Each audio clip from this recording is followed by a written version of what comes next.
Princess Mette-Marit, dia adalah seorang putri mahkota yang dulunya pernah berada di kondisi sebagai seorang single mom, icon fashion, dan sekarang telah menjadi anggota keluarga kerajaan Norwegia. Hidupnya penuh dengan kisah romansa bak dongeng yang sekaligus menjadi tantangan berat baginya. Tapi, kalian tahu gak, kalau dia ini berhasil menjadi putri mahkota dan sekarang menjadi ratu di Norwegia meskipun berasal dari keluarga non-kerajaan. Jadi, apakah dia benar-benar menikmati kehidupan barunya sebagai anggota kerajaan atau tidak? Dalam cerita kali ini, kita akan menjelajahi sejarahnya, dari seorang pelayan di kota kecil Kristiansand hingga menjadi putri mahkota Norwegia. Tapi sebelum itu, mari kita mulai dari masa kecilnya. Mette-Marit Tjessem Hibi lahir pada 19 Agustus 1973 di Kristiansand dari keluarga Norwegia. Ayahnya, Sven Olaf Tjessem Hibi, adalah seorang jurnalis di surat kabar lokal sekaligus bekerja di bidang periklanan dan penerbitan skala kecil di kota asalnya. Ibunya, Marit Tjessem, adalah seorang pegawai bank. Mette-Marit adalah anak bungsu dari 4 bersaudara. Namun, masa kecilnya jauh dari kisah dongeng.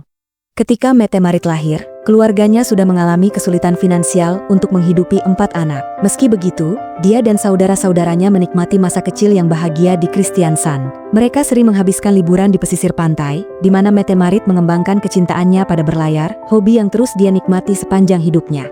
Di Kristiansand, Mette-Marit melanjutkan pendidikan hingga sekolah menengah atas. Tapi saat usianya 11 tahun, hidupnya berubah drastis ketika orang tuanya memutuskan untuk berpisah pada tahun 1984. Perceraian mereka disahkan oleh pengadilan Norwegia dan akibatnya, dia terpisah dari saudara-saudaranya dan tinggal bersama ibunya di Kristiansand. Selama masa remajanya, ibunya menikah lagi dan Mette-Marit pun tinggal bersama ayah tirinya. Setelah perceraian orang tuanya, dia membagi waktunya antara rumah ibunya di Kristiansand dan rumah ayahnya di Oslo. Meskipun menghadapi berbagai tantangan sejak dini, dedikasi Mette-Marit terhadap pendidikan dan minatnya membentuknya menjadi wanita yang kuat dan mandiri, seperti yang kita kenal sekarang. Pengalaman hidupnya mengajarkan pentingnya kerja keras. Sebagai remaja, Mette-Marit menunjukkan bakat alami dalam kepemimpinan dan olahraga. Dia aktif bermain bola voli di sekolah, bahkan menjadi pelatih untuk pemain yang lebih muda. Semangat dan tekadnya di dunia olahraga juga terlihat dalam hal lain, termasuk studinya. Setelah lulus ujian akhir di Kristiansand Cathedral Schole pada tahun 1994, dia memutuskan melanjutkan studi bahasa Inggris dan sastra di Universitas Oslo. Kepindahannya ke Oslo memberi Mette-Marit kebebasan yang selama ini dia idamkan. Namun, kebebasan ini datang dengan harga yang tidak murah. Dia menerima sedikit sekali dukungan keuangan dari keluarganya. Untuk mendanai pendidikan dan gaya hidup barunya, Mette-Marit yang saat itu berusia 22 tahun mengambil berbagai jenis pekerjaan. Pekerjaan pertamanya adalah sebagai pelayan di sebuah restoran bernama Cafe Ingebret. Dia bekerja selama 8 jam sehari, langsung setelah menyelesaikan kelas di universitas, hingga larut malam. Namun, setelah beberapa bulan, dia terpaksa berhenti karena penghasilannya tidak cukup untuk bertahan hidup di Oslo. Dia kemudian bekerja sebagai asisten toko di sebuah toko hadiah, dan setahun kemudian mengambil pekerjaan sebagai sekretaris di sebuah perusahaan. Dengan kerja kerasnya, dia akhirnya mencapai stabilitas finansial dan mulai bisa menabung. Namun, setelah berganti-ganti pekerjaan dan di saat yang sama dia juga harus menyelesaikan pendidikannya, Mette-Marit akhirnya mendapatkan perubahan besar dalam hidupnya. Perubahan ini dimulai saat dia menjalin hubungan dengan seorang pria bernama Morten Borg. Hubungan mereka semakin erat dalam waktu singkat dan bertahan selama beberapa tahun. Kemudian, pada 13 Januari 1997, sebagai bukti cinta mereka, Mette-Marit melahirkan putra pertamanya, Marius Borg Hibi, tanpa menikah. Namun, hubungan mereka tidak bertahan lama. Setahun kemudian, Morten Borg meninggalkan Mette-Marit dan putranya, membuatnya terpuruk secara emosional dan menghadapi masalah finansial yang berat. Namun, dia tidak menyerah. Pada usia 24 tahun, Mette-Marit memutuskan untuk menjadi ibu tunggal yang mandiri, bertekad membesarkan putranya seorang diri. Namun, tak lama kemudian, hidupnya mulai berubah seperti dalam dongeng. Di akhir tahun 1997, seorang teman memperkenalkan Mette-Marit kepada Hakon Magnus, Pangeran Norwegia. Saat itu, Hakon sudah menjadi putra mahkota dan telah memiliki tanggung jawab atas urusan kerajaan. Namun, karena Mette-Marit masih sangat sibuk dengan kehidupan pribadinya, jadi pertemuan mereka tidak menghasilkan apa-apa. Setahun kemudian, putranya sudah berusia 2 tahun, dan Mette-Marit masih berjuang membangun karirnya. Untuk mengistirahatkan diri dari semua kesibukan, dia memutuskan pulang ke kampung halamannya, di Kristiansand, untuk menghadiri festival musik terbesar di Norwegia, yaitu Quart Festival. Yang menarik, pada hari ketiga festival, dia menghadiri pesta kebun yang diadakan oleh salah satu temannya. Kebetulan, Pangeran Hakon juga hadir di pesta itu. Kali ini, ketika mereka bertemu lagi, keduanya merasakan kecocokan satu sama lain. Tak lama setelah itu, mereka mulai berkencan. kencan. Namun, di awal hubungan mereka, pasangan ini berusaha keras menjaga privasi dan menghindari perhatian publik. Mereka sering bertemu bersama teman-teman yang membantu merahasiakan hubungan mereka. Bahkan, mereka menghindari tampil bersama di tempat umum. Meski begitu, berita tentang hubungan mereka akhirnya terungkap, dan media Norwegia mulai melaporkannya secara besar-besaran. Reaksi publik dan media ternyata tidak sesuai harapan.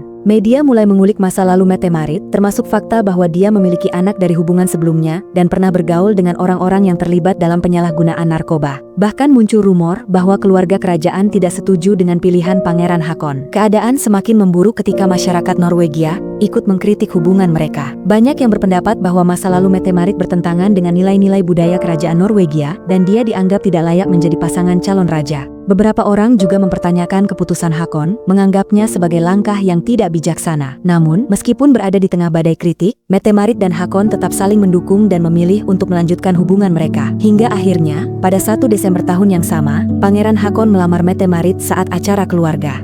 Dia memberikan cincin pertunangan yang diwariskan oleh kakeknya, Raja Olaf V, dan ayahnya, Raja Harald V. Tentu saja, Mette-Marit dengan bahagia menerima lamaran itu. Pada 10 Desember 2000, pasangan ini tampil bersama di acara Nobel Peace Prize di Balai Kota Oslo, di mana mereka secara resmi mengumumkan pertunangan mereka kepada publik Norwegia. Pengumuman ini disambut dengan hangat oleh masyarakat Eropa, meskipun masih ada sebagian kecil orang Norwegia yang skeptis. Setelah pengumuman pertunangan mereka, keluarga kerajaan mengumumkan bahwa tanggal pernikahan akan dilangsungkan pada 25 Agustus 2001. Akhirnya, 8 bulan kemudian, tibalah hari besar yang dinanti-nanti. Pada hari itu, Katedral Oslo diubah menjadi tempat yang sangat indah dan penuh kemegahan. Dekorasinya terdiri dari rangkaian bunga yang memukau, serta lilin-lilin elegan yang menciptakan suasana romantis dan megah. Pernikahan ini dihadiri sekitar 1.200 tamu undangan, termasuk tamu VIP dari seluruh dunia seperti Raja Konstantinus dan Ratu Anne-Marie dari Yunani, Ratu Sofia dari Spanyol, Ratu Margaret II dari Denmark, serta ayah dan ibu mempelai pria, Raja Harald V dan Ratu Sonja dari Norwegia.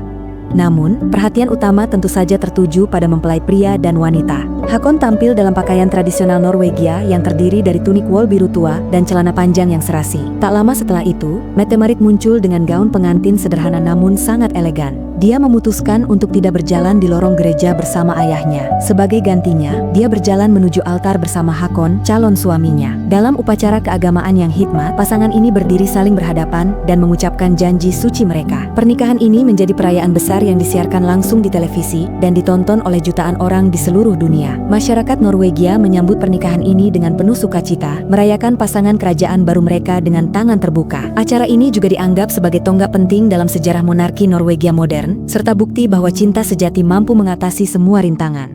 Dengan pernikahan ini, Mette-Marit, seorang wanita dari keluarga biasa, resmi menjadi bagian dari salah satu dinasti kerajaan tertua di Eropa. Pada usia 28 tahun, dia dianugerahi gelar Putri Mahkota Norwegia. Sudah 22 tahun berlalu sejak putra mahkota Haakon dan putri mahkota Mette-Marit mengikat janji suci. Hingga kini, hubungan mereka tetap kuat dan harmonis. Sebagai putri mahkota Norwegia, Mette-Marit menjalani kehidupan yang penuh kemewahan bersama suaminya dan 2 anak mereka, Putri Ingrid Alessandra dan Pangeran Sverre Magnus dari Norwegia. Keluarga kerajaan ini tinggal di Skaugum Estate, sebuah properti mewah bernilai jutaan dolar. Mette-Marit, yang dulunya ibu tunggal dengan masa lalu yang penuh tantangan, kini memiliki semua hal yang diinginkan oleh banyak orang. Kehidupan barunya bersama keluarga kerajaan tidak hanya memungkinkannya menjalani kehidupan yang nyaman, tetapi juga memberinya kesempatan untuk terlibat dalam berbagai kegiatan amal dan misi sosial. Sementara itu, putra pertamanya, Marius Borghibi, meski bukan bagian dari keluarga kerajaan secara resmi, Marius tetap menjalin hubungan yang dekat dengan ibunya dan keluarga kerajaan Norwegia.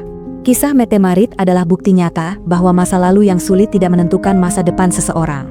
Dari seorang pelayan di kota kecil hingga menjadi putri mahkota, perjalanan hidupnya adalah inspirasi bagi banyak orang di seluruh dunia. Tonton video selanjutnya untuk mengetahui bagaimana kehidupan dari Marius Borghibi, anak dari hasil perkawinan Mette-Marit dengan mantan kekasihnya, yang sekarang sedang menghadapi masalah hukum atas tuduhan pemerkosaan. Itu saja untuk video kali ini, aku harap kalian suka. Jangan lupa like dan subscribe ya, bantu aku buat mencapai 1000 subscriber pertama di hidup ini dong. Oh iya, kalian bisa juga loh request mau bahas kerajaan apa, tinggal tulis aja di komen ntar aku bales. Ya udah ya aku capek juga nulisnya, makasih banyak, buat 910 manusia yang telah subscribe ke channel ini, makasih, bye.